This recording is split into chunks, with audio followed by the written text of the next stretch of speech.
दोस्तों, भारतीय डाक विभाग में बम्पर पदों पर भर्ती के बारे में देख लीजिए।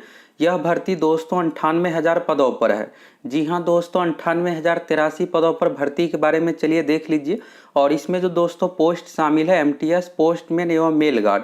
और ये जो भर्ती होगी दोस्तों एग्जाम के आधार पर, ये नहीं है कि मैट्रिक इंटर परसेंटेज मार्क्स पर सिलेक्शन होगा। इसमें आपको एग्जाम देना पड़ेगा, प्रतियोगिता परीक्षा के आधार पर सिलेक्शन होगा। तो इस भर्ती के बारे में आप लोगों को संपूर्ण जानकारी देने वाले हैं कि इस फॉर्म को कौन कौन फिलअप करेंगे, कैसे क्या सिलेक्शन होगा, फॉर्म भरने की योग्यता क्या है, सिलेबस क्या कुछ है, कैसे क्या एग्जाम होगा। तो चलिए एक एक करके संपूर्ण जानकारी देख लीजिए। यहाँ पर सबसे पहले दोस्तों ऑफिशियल नोटिस के माध्यम से देख लीजिए। तो यहाँ पर आप देखिएगा दोस्तों पोस्ट नेम है postman, mail guard and multitasking staff, यानी एमटीएस का पोस्ट हो गया। और यहाँ पर देखिएगा name of circle postman, mail guard, MTS. तो कितना क्या किस सर्किल में पोस्ट है इसके बारे में पहले यहाँ पर देख लीजिए। इसके बाद आप लोगों को योग्यता, चयन प्रक्रिया, उम्र, मेरिट लिस्ट के बारे में बताएंगे और कैसे क्या फॉर्म फिलअप होगा इसके बारे में भी आप लोगों को बताने वाले हैं। अगर दोस्तों आप सभी चैनल पर नए हैं तो फटाफट चैनल को सब्सक्राइब करके जुड़ जाइए।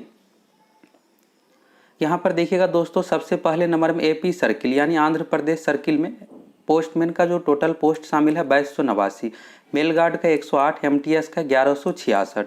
असम सर्किल में देखिएगा तो पोस्टमैन का 934 सीट, मेल गार्ड का 73 और 747 एमटीएस का पोस्ट है। यहाँ पर पोस्टमैन के बारे में आप सभी तो जानते ही होंगे, डाकिया यहाँ पर हो गया। और मेल गार्ड, तो मेल मीन्स होता है पार्सल, पोस्ट ऑफिस से रिलेटेड में। तो जो भी पार्सल रहता है उसको आपको यहाँ पर चेक करना, सारा कुछ रहेगा, निगरानी करना। और एमटीएस का पोस्ट हो गया, तो एमटीएस का अलग अलग काम रहता है। एक यहाँ पर मल्टीटास्किंग रखा जाता है, कोई भी अगर काम रहेगी चाहे कंप्यूटर से रिलेटेड हो या आपके जो भी सीनियर रहेगा उसको हेल्प करना, तो उससे संबंधित। तीसरे नंबर पर यहाँ पर बिहार सर्किल का देखिएगा तो पोस्टमैन का 1851 सीट है, मेल गार्ड का 95 सीट है और एमटीएस का 1956 सीट है। तो बिहार रीजन में देखिएगा तो लगभग 4000 सीट है। और आपको ये डाउट होगा कि क्या हम बिहार से हैं तो बिहार में ही फिलअप कर सकते हैं या दूसरे राज्य में भी फिलअप कर सकते हैं, इसके बारे में भी आप लोगों को बताने वाले हैं। तो ये भी डाउट आपका क्लियर हो जाएगा। इसके बाद छत्तीसगढ़ सर्किल का देखिएगा तो 613 पोस्टमैन का हो गया, मेल गार्ड का 16, 346 एमटीएस का। और दिल्ली सर्किल में तो सबसे अधिक दोस्तों दिल्ली सर्किल में ही है और दिल्ली राजधानी है तो यहाँ पर ज़्यादा स्टाफ की भी जरूरत है। तो इस अकॉर्डिंग यहाँ पर देखिएगा 2903 पोस्टमैन है, मेल गार्ड का 20 है और 2667 एमटीएस है। इसी तरह से गुजरात सर्किल में देखिएगा दोस्तों तो यहाँ भी बहुत ही अच्छा खासा है। गुजरात में 4524 हो गया और इसके बाद यहाँ पर 74 है मेल गार्ड का और 2530 जो है एमटीएस का सीट हो गया। हरियाणा सर्किल का देख सकते हैं, हिमाचल प्रदेश का यहाँ पर देख सकते हैं, जम्मू कश्मीर, झारखंड सर्किल और कर्नाटक। तो कर्नाटक में भी दोस्तों अच्छा खासा सीट है। पोस्टमैन का 3887 है, 90 मेल गार्ड का हो गया, 1754 यहाँ पर एमटीएस का हो गया। इसके बाद केरला, मध्य प्रदेश और महाराष्ट्र सर्किल में देखिएगा दोस्तों तो सबसे अधिक आपको यहाँ पर देखने को मिलेगा। 9884 टोटल पोस्टमैन में है, 187 मेल गार्ड में है और 5478 यहाँ पर एमटीएस का हो गया। इसी तरह से दोस्तों यहाँ पर आप तमिलनाडु का भी देख सकते हैं। और यहाँ पर आप एक चीज़ नोटिस कीजिएगा कि ज़्यादातर जो सीट है साउथ रीजन में यानी कर्नाटक, तमिलनाडु, महाराष्ट्र, इन सभी राज्यों में है। उत्तर भारत में थोड़ा नंबर ऑफ सीट कम है और वैसे जहाँ पर जितनी जनसंख्या उस अकॉर्डिंग यहाँ पर है। तो उत्तर प्रदेश में भी देखिएगा तो अच्छा खासा सीट है, टोटल 49 से 4952 है यानी 4992 हो गया। और इसके बाद एमटीएस का 3911 और वेस्ट बंगाल में भी अच्छा खासा है, 5231, 155 मेल गार्ड का, 3744 यहाँ पर एमटीएस का हो गया। अब इस तरह से दोस्तों देखिएगा तो पोस्टमैन का यहाँ पर 59,099 टोटल सीट हो गया, मेल गार्ड का 1445, एमटीएस का 37,539। और यहाँ पर आप देख सकते हैं कि डाक विभाग की ओर से मोहर सिग्नेचर इस तरह से भी किया गया है। और अगर आप इसको दोस्तों तीनों पोस्ट को जोड़िएगा तो जोड़ने के बाद जो होता है 98,083, यानी इतने पदों पर दोस्तों कभी भी भर्ती इतना नहीं दिया गया है। और इस बार जो है दोस्तों ये बम्पर पदों पर भर्ती है। अब चलिए इसमें कैसे क्या सिलेक्शन होगा, इस फॉर्म को कौन कौन फिलअप करेंगे, इसके बारे में आप लोगों को पूरी जानकारी देने वाले हैं। और दोस्तों ऑफिशियल नोटिस का चलिए फर्स्ट पेज देख लीजिए।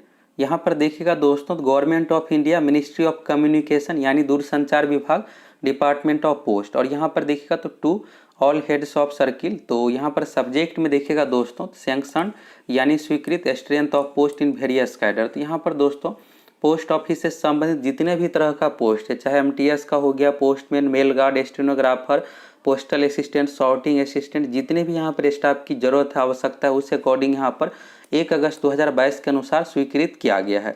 तो यहाँ पर आप ये चीज़ देख ली और इसको अगर आप पूरा पढ़ना चाहते हैं तो पढ़ भी सकते हैं। अब चलिए बात करते हैं दोस्तों कि इसमें कैसे क्या सिलेक्शन होगा, इस फॉर्म को कौन कौन फिलअप करेंगे, पूरी जानकारी यहाँ से। इससे पहले आप यहाँ पर भर्ती संबंधित चलिए न्यूज़ देख लीजिए। यहाँ पर न्यूज़ में देखिएगा दोस्तों तो एनडीटीवी की ओर से यहाँ पर न्यूज़ अपडेट किया गया। डाक विभाग में निकली है बम्पर वैकेंसी, 1 लाख से ज़्यादा पदों पर, क्या है योग्यता सैलरी देखिए। तो यहाँ पर पोस्ट के बारे में तो आप लोगों को बता ही दिया, 98,083 टोटल पोस्ट है, जिसमें से एमटीएस का पोस्ट हो गया, पोस्टमैन का, मेल गार्ड का, सारा कुछ पोस्ट शामिल है। और यहाँ पर पत्रिका का भी आप न्यूज़ देख सकते हैं। डाक विभाग में 98,000 से ज़्यादा पदों पर वैकेंसी, जानिए उम्र सीमा और योग्यता। तो उम्र सीमा योग्यता के बारे में आप लोगों को ऑफिशियल नोटिफिकेशन दिखाने वाले हैं, फिर सारा कुछ और अच्छे तरीके से आपको क्लियर हो जाएगा। और यहाँ पर देखिएगा रिक्तियों के बारे में, पोस्टमैन का 59,099, मेल गार्ड का 1445, मल्टीटास्किंग स्टाफ का 37,539। और इसके बाद यहाँ पर पोस्टमैन का सर्किल वाइज, तो ये सब सारा कुछ आप देख ही लिए कि कहाँ पर कितना क्या सीट था। अब चलिए यहाँ से देख लीजिए सिलेक्शन प्रक्रिया के बारे में कि कैसे क्या सिलेक्शन होगा। तो सभी पोस्ट के बारे में दोस्तों आप लोगों को बताने वाले हैं। तो यहाँ पर देखिएगा तो ये ऑफिशियल है। यहाँ पर पोस्टमैन का देखिएगा तो पोस्टमैन पोस्ट हो गया, और ये ग्रुप सी के अंतर्गत है, नॉन गैजेटेड पोस्ट है, लेवल 3 के अंतर्गत है। तो यहाँ पर आप देख सकते हैं ग्रेड पे 21,700 बेसिक सैलरी हो गया। यानी जब आपका सिलेक्शन होगा दोस्तों तो मिनिमम इसमें आपको 36,000 35,000 प्लस सैलरी मिलेगा, यानी लगभग 36,000 के लगभग में आपको सैलरी सिलेक्शन इस तरह से होगा। ठीक है, यहाँ पर एज लिमिट के बारे में देखिएगा दोस्तों तो यहाँ पर है 1827 साल, मिनिमम एज जो चाहिए 18 साल। तो यहाँ पर फॉर्म भर रहा है, जब यहाँ पर विज्ञापन में डेट दिया हुआ रहता है कि आपका मिनिमम कब से 18 साल होना चाहिए, तो 18 साल और मैक्सिमम का 37 साल है। अगर आप ओबीसी से आते हैं 3 साल का छूट मिल जाएगा, SC/ST से आते हैं 5 साल, जनरल EWS है तो मैक्सिमम 37 साल एज चाहिए। क्वालिफिकेशन के बारे में देखिएगा दोस्तों तो 12वीं पास पर यह भर्ती है। परसेंटेज मार्क्स का कोई कंडीशन नहीं है, एग्जाम के आधार पर सिलेक्शन होना है, इसलिए इसमें 12वीं मांगा जा रहा है। 12वीं अगर आप किसी भी विषय से पास है इस फॉर्म को फिलअप कर सकते हैं। तो knowledge of computer local language है। तो यहाँ पर आप लोगों का ये डाउट होगा कि अगर हम बिहार से है तो क्या दूसरे राज्य में फॉर्म फिलअप कर सकते हैं? बिल्कुल कर सकते हैं दोस्तों, लेकिन वहाँ का लोकल लैंग्वेज आपको आना चाहिए, उससे रिलेटेड एग्जाम होगा, एग्जाम आपको क्वालिफाई करना पड़ेगा, नहीं तो फिर आप फेल हो जाइएगा। तो आप कोई भी राज्य में फॉर्म फिलअप कर सकते हैं, बस वहाँ का लोकल लैंग्वेज आना चाहिए। ये चीज़ यहाँ पर कंडीशन सारा कुछ दिया गया है, और इसको अगर आप देखना चाहते हैं तो यहाँ पर देख सकते हैं। अब यहाँ पर कैसे क्या एग्जाम होगा, एग्जाम के बारे में भी बताने वाले हैं। पोस्टमैन का देख लिए, अब एमटीएस का देख लीजिए। तो एमटीएस के बारे में यहाँ पर देखिएगा, पोस्ट नेम है मल्टीटास्किंग स्टाफ हो गया, और ये भी सी है, ग्रुप सी का पोस्ट है, लेवल 1 है। तो इसमें जो बेसिक सैलरी रहेगा 18,000, तो इसमें लगभग आपको 28-29,000 सैलरी मिलेगा जब आप ज्वाइन कीजिएगा तो। और इसमें क्वालिफिकेशन एज के बारे में देखिएगा दोस्तों तो मिनिमम 18 साल है, और यहाँ पर देखिएगा तो मैक्सिमम 25 साल है। अगर आप गवर्नमेंट जॉब में है तो 35 साल यहाँ पर आपको भरने का ये सब छूट मिलेगा। बाकी जो नॉर्मल स्टूडेंट है उसके लिए मिनिमम एज का कंडीशन 18 साल है, मैक्सिमम 25 साल हो गया। और ओबीसी से आते हैं 3 साल का छूट, SC/ST से आते हैं 5 साल का छूट, ये भी मिलेगा। क्वालिफिकेशन की बात करें दोस्तों 10वीं पास पर यह भर्ती है। तो यहाँ से आप देख सकते हैं 10th स्टैंडर्ड रखा गया है। परसेंटेज मार्क्स का कोई कंडीशन नहीं है, बस आपको 10वीं पास है, भर सकते हैं। लोकल लैंग्वेज अगर आप मान लीजिए तमिलनाडु में फिलअप कीजिएगा बिहार से, तो तमिलनाडु का भाषा आपको आना चाहिए तमिल, क्योंकि यहाँ पर पोस्ट ऑफिस रिलेटेड वर्क है, और अगर आपको लैंग्वेज आएगा ही नहीं तो कैसे आप पार्सल पहुंचाइएगा। तो इसलिए यहाँ पर लोकल लैंग्वेज का कंडीशन रखा गया है। अब बात करते हैं कि दोस्तों यहाँ से आप तो देख लिए क्वालिफिकेशन आपको क्लियर हो गया कि कौन कौन फिलअप करेंगे, एज के बारे में भी क्लियर हो गया। अब बात करते हैं यहाँ पर इसका सिलेबस क्या कुछ है, कैसे क्या चयन होता है, इसके बारे में यहाँ से आप देख लीजिए। यहाँ पर देखिएगा दोस्तों तो यहाँ पर जो है एमटीएस पोस्टमैन मेल गार्ड से संबंधित यहाँ पर है, और सिलेबस रिवाइज किया गया है, कैसे क्या रिवीजन पैटर्न, ये सारा कुछ यहाँ पर बताया गया है। और दोस्तों ये सब जानकारी आपको कहीं नहीं मिलने वाला है, तो इसलिए आप सभी अगर चैनल पर नए हैं तो फटाफट सब्सक्राइब करके जुड़ जाइए। हम आप लोग को जो भी जानकारी देते हैं ऑफिशियल नोटिफिकेशन के अकॉर्डिंग, ऑफिशियल नोटिस के अकॉर्डिंग सब कुछ सही बताते हैं। यहाँ पर आप देखिएगा दोस्तों पैटर्न एंड सिलेबस और examination appointment MTS postman mail guard. तो दोस्तों इसमें एक ही एग्जाम होता है, लेकिन टोटल 4 पेपर होता है। ये नहीं है कि पीटी मेंस होगा, सिर्फ आपको एक ही एग्जाम देना। एग्जाम कैसे होगा तो ऑनलाइन सीबीटी एग्जाम लिया जाएगा, कंप्यूटर पर परीक्षा होगी। सबसे पहला देखिएगा दोस्तों तो यहाँ पर पेपर 1 है। ये जो पेपर 1 है basic knowledge and general awareness यानी जीके से रिलेटेड रहेगा, और पोस्टल यानी पोस्ट ऑफिस से रिलेटेड कैसे काम क्या कुछ होता है पोस्ट ऑफिस के बारे में, उससे रिलेटेड पूछा जाएगा। पेपर सेकंड दोस्तों यहाँ पर पोस्टल ऑपरेशन यानी पोस्ट ऑफिस में कैसे क्या काम होता है उसी से रिलेटेड रहेगा। तीसरा पेपर लोकल लैंग्वेज है, ये सिर्फ क्वालिफाई है, इसमें मार्क्स की ज़रूरत नहीं, यहाँ पर देखिएगा लिखा गया है क्वालिफाई। और पेपर 4 जो है डाटा एंट्री स्किल टेस्ट, तो ये एमटीएस के लिए नहीं है, ये पोस्टमैन मेल गार्ड के लिए है। एमटीएस में यहाँ पर आपको 3 पेपर देना पड़ेगा। पहला पेपर हो गया जीके और पोस्ट ऑफिस रिलेटेड, फिर दूसरा पेपर पोस्टल से रिलेटेड, तीसरा पेपर लोकल लैंग्वेज। और अगर आप पोस्टमैन मेल गार्ड के लिए फिलअप करते हैं तो यहाँ पर आपको data entry skill test computer से रिलेटेड भी लिया जाएगा, यानी थोड़ा बहुत आपको कंप्यूटर से रिलेटेड बेसिक जानकारी ये सब होना चाहिए। ये हो गया। अब एग्ज़ाम कैसे होगा तो यहाँ पर देख सकते हैं कि कम्पिटिटिव एग्जाम होगा और ये जो 2 पेपर है लास्ट वाला ये क्वालिफाई है। मेरिट आपका शुरू वाला जो 2 पेपर है इसी के आधार पर बनेगा।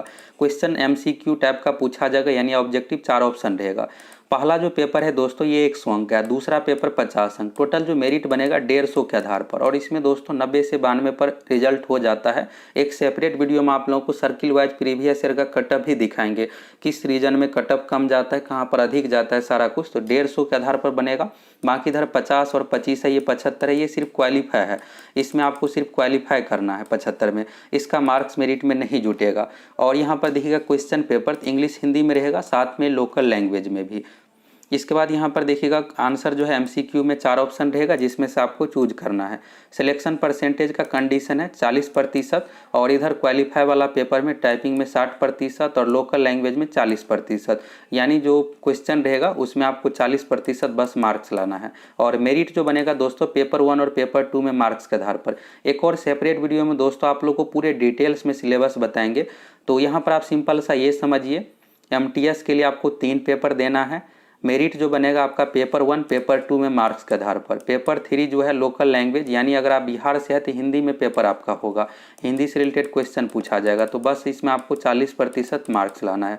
अगर आप पोस्टमैन मेल गार्ड के लिए फिलअप कीजिएगा तो इसमें डाटा एंट्री ऑपरेटर टेस्ट भी होगा और ये भी क्वालिफाई है, यानी 2 यहाँ पर एग्जाम हो गया। 100 अंक का पहला पेपर है और दूसरा पेपर 50 अंक है, टोटल 150 के आधार पर आपका मेरिट बनेगा। ये चीज़ समझ में आ गया।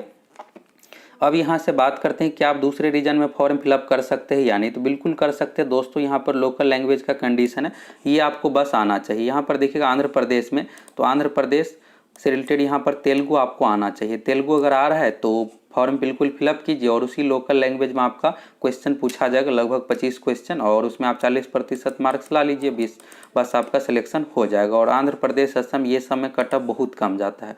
और अगर आप उत्तर भारत से रिलेटेड है तो यहाँ पर देखिएगा ये सब में हिंदी ही है, यहाँ पर हिंदी ही है। बिहार, छत्तीसगढ़, दिल्ली, हरियाणा, हिमाचल प्रदेश, जम्मू कश्मीर में उर्दू है, और झारखंड में हिंदी हो गया। तो यानी उत्तर भारत से संबंधित है, मध्य प्रदेश, ये सब राज्यों से है तो हिंदी आना चाहिए आपको। और कुछ राज्यों में दोस्तों अगर आप फॉर्म फिलअप कीजिएगा तो फायदे में रहिएगा, जैसे अरुणाचल प्रदेश में हिंदी या इंग्लिश को एक चूज कर सकते हैं, मेघालय में हिंदी या इंग्लिश यहाँ पर है, नागालैंड में हिंदी या इंग्लिश है, इस तरह से है, तो आपके लिए एक बेनिफिट रहेगा। तो यहाँ से आपको समझ में आ गया। अब बात करते हैं दोस्तों कि इस फॉर्म को कौन कौन फिलअप करेंगे। तो फॉर्म भरने के लिए जो योग्यता का कंडीशन है दोस्तों, एमटीएस पोस्ट के लिए है 10th। अगर आप 10th किसी भी विषय से पास है तो इस फॉर्म को भर सकते हैं। पोस्टमैन पोस्ट के लिए रखा गया है, मेल गार्ड के लिए 12वीं रखा गया है। 12वीं किसी भी विषय से है तो आप इस फॉर्म को भर सकते हो। 2 कंडीशन हो गया। चयन प्रक्रिया कैसे होगा तो एग्जाम के आधार पर 1 एग्जाम होगा, एमटीएस में 3 पेपर होगा, पोस्टमैन के लिए 4 पेपर होगा। मेरिट जो आपका बनेगा 2 पेपर में मार्क्स के आधार पर और यहाँ भी 2 पेपर में मार्क्स के आधार पर। ये चीज़ समझ में आ गया। परीक्षा जो ऑनलाइन सीबीटी होगी, सारा कुछ आप लोग नोटिफिकेशन के माध्यम से दिखा दिए। और दोस्तों ये सेंट्रल गवर्नमेंट का जॉब है, तो आप भारत के किसी भी राज्य में फॉर्म फिलअप कर सकते हैं, बस आपको वहाँ का लोकल लैंग्वेज आना चाहिए। आरक्षण का लाभ आपको सेंट्रल गवर्नमेंट जॉब के अधीन मिलेगा। और ये दोस्तों फॉर्म भराना कब से शुरू होगा तो यहाँ पर क्या हुआ है कि 11 अगस्त को पोस्ट सैंक्शन किया गया, यानी स्वीकृत किया गया। तो 1 महीने में दोस्तों ये भर्ती आ रही है, बहुत अधिक आपको इंतजार नहीं करना पड़ेगा। और आप देखिएगा तो अप्रैल में यहाँ पर सिलेबस सारा कुछ तैयार किया गया, यानी पोस्ट डिपार्टमेंट की ओर से सारा कुछ मन बना लिया गया था कि हम भर्ती निकालेंगे, इसलिए सिलेबस को 5 अप्रैल को रिवाइज किया गया था और 11 अगस्त को पोस्ट स्वीकृत किया गया है। बाकी आप न्यूज़ में भी देख ही लिए कि यहाँ पर इसी के माध्यम से न्यूज़ भी बनाया गया है कि बम्पर पदों पर भर्ती होगी। तो 98,000 पदों पर भर्ती आ रही है। अगर आप अच्छे तरीके से तैयारी कीजिएगा तभी सिलेक्शन होगा।